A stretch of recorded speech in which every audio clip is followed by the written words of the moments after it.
पिछले वीडियो में हम आपको वर्ण विक्षेपण को समझाए थे, जिसमें श्वेत प्रकाश का प्रिज्म द्वारा वर्ण विक्षेपण की क्रिया हम इस तरह आपको दिखाए थे कि यहाँ से श्वेत प्रकाश डालते हैं तो अपने वो 7 रंगों में विभक्त हो जाता है, जिसमें रेड ऊपर था और बैगनी नीचे। उसमें हम आपको अब देते हैं आपको कि वर्ण विक्षेपण होता क्या है, यानी इसकी परिभाषा क्या होती है। ठीक है, इसको समझिए। देखिए, श्वेत प्रकाश का अपने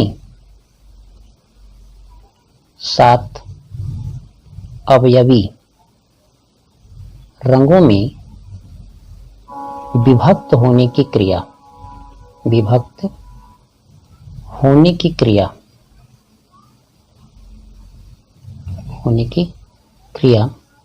को वर्ण विक्षेपण कहते हैं।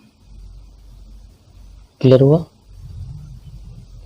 यानी आप श्वेत रंग यहां डालें, श्वेत रंग का प्रकाश अगर आप यूज करते हैं और किसी तरह भी अपवर्तन की क्रिया हो जाए, है ना, और अपवर्तन की क्रिया करने के बाद उसके 7 रंग आपको मिल जाएं, 3, 4, 5, 6, 7, ठीक है, तो इसको हम कहते हैं वर्ण विक्षेपण।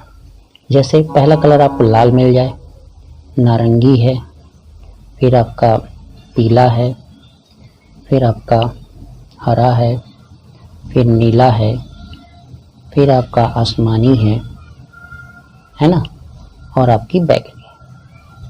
ये 7 कलर आपको मिल जाता है। ठीक है, तो आपको ये समझ में आ गया होगा कि हम क्या कहना चाहते हैं। अब इसमें वर्ण विक्षेपण क्रिया में याद रखा जाता है, जब वर्ण विक्षेपण क्रिया होती है तो ये सारे कलर एक ही पट्टी पे आपको मिलते हैं। ठीक है ना, तो याद रखिएगा 7 रंगों, ठीक है, 7 रंगों का समूह, 7 रंगों का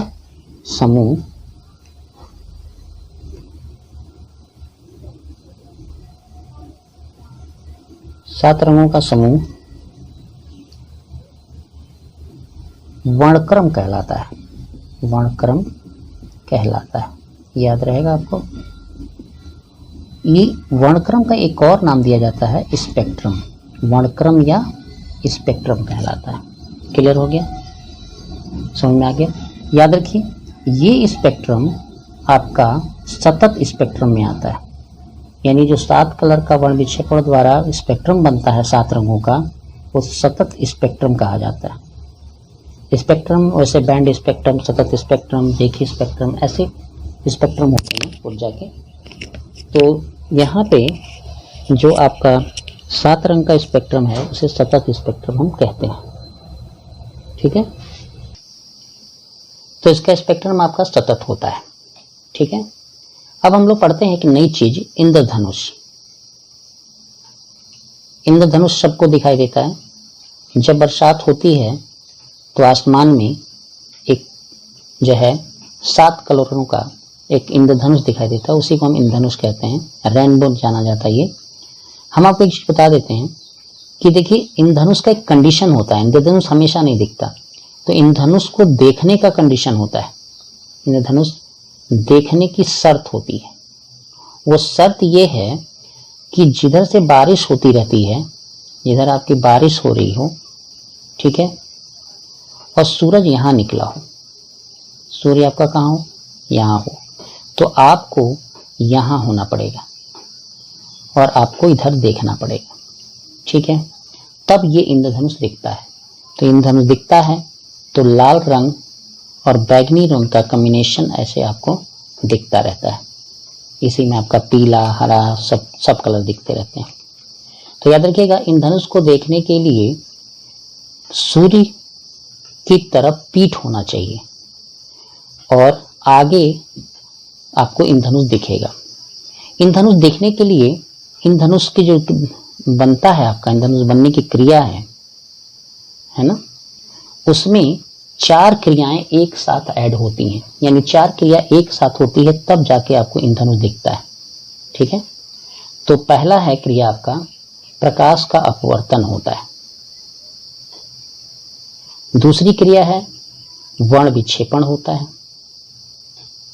प्रकाश का ही, और तीसरी क्रिया है प्रकीर्णन होता है प्रकाश का ही, और चौथी क्रिया इसमें आती है पूर्ण आंतरिक परावर्तन होता है।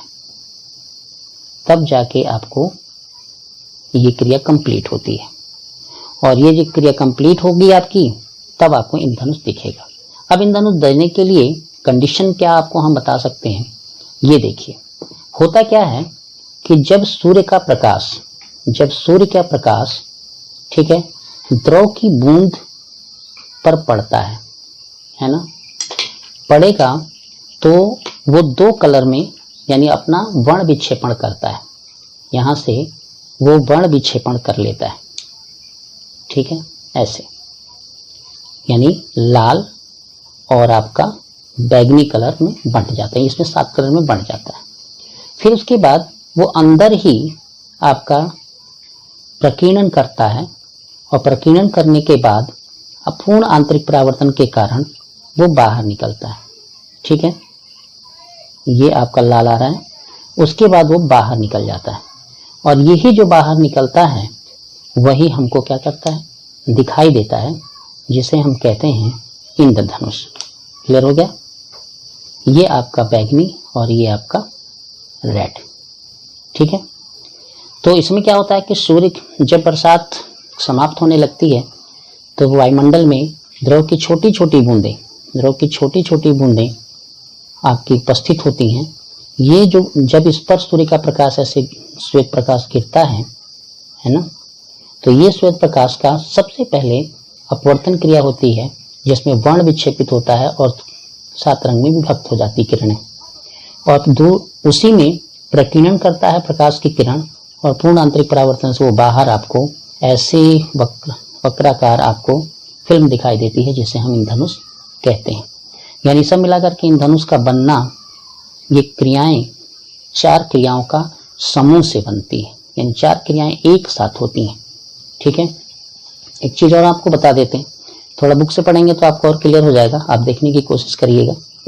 इसके बाद है एक छोटी सी चीज़ और, कि पेपर में पूछा जाता है कि सूर्योदय या सूर्यास्त,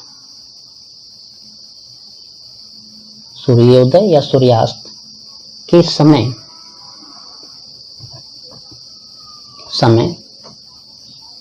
लाल रंग दिखाई देना, यानी लाल रंग कैसे दिखता है, ठीक है।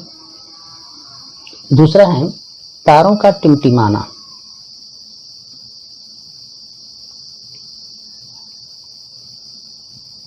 ये कैसे होता है। समुद्र या गहरा समुद्र